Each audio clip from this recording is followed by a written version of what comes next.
Tariq Olalou, architecte, fondateur de l'agence Kilo avec Lina, ma partenaire. On est installé à Paris depuis une quinzaine d'années, on travaille beaucoup avec le Maroc et surtout on travaille comme des passeurs entre les deux cultures depuis un certain nombre d'années.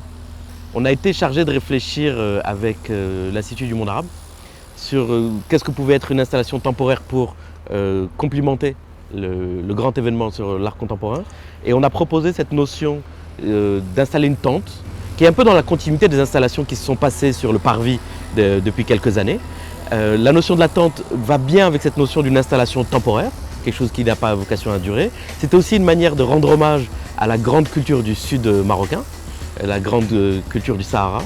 Donc pour nous, installer une tente, un frige, c'est-à-dire une tente qui n'est pas une tente individuelle, mais une tente qui est installée dans laquelle se passent des équipements publics, dans lesquels on a de l'artisanat qui se fabrique, dans lesquels les gens travaillent, etc.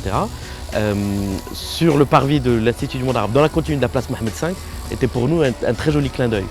Cette tente en particulier est fabriquée avec un tissu qu'on appelle le flige, qui est tissé à partir de poils de dromadaire, de chèvre, et qui est tissé à tantan. Et on a dû réinventer une nouvelle forme, puisqu'évidemment il ne s'agit pas d'une tente pour le désert, il s'agit d'une tente qui va être posée à Paris en plein hiver, puisqu'elle va rester pendant les mois d'octobre, novembre, décembre et janvier. Et cette acclimatation nous a obligés de repenser un objet technique complètement différent.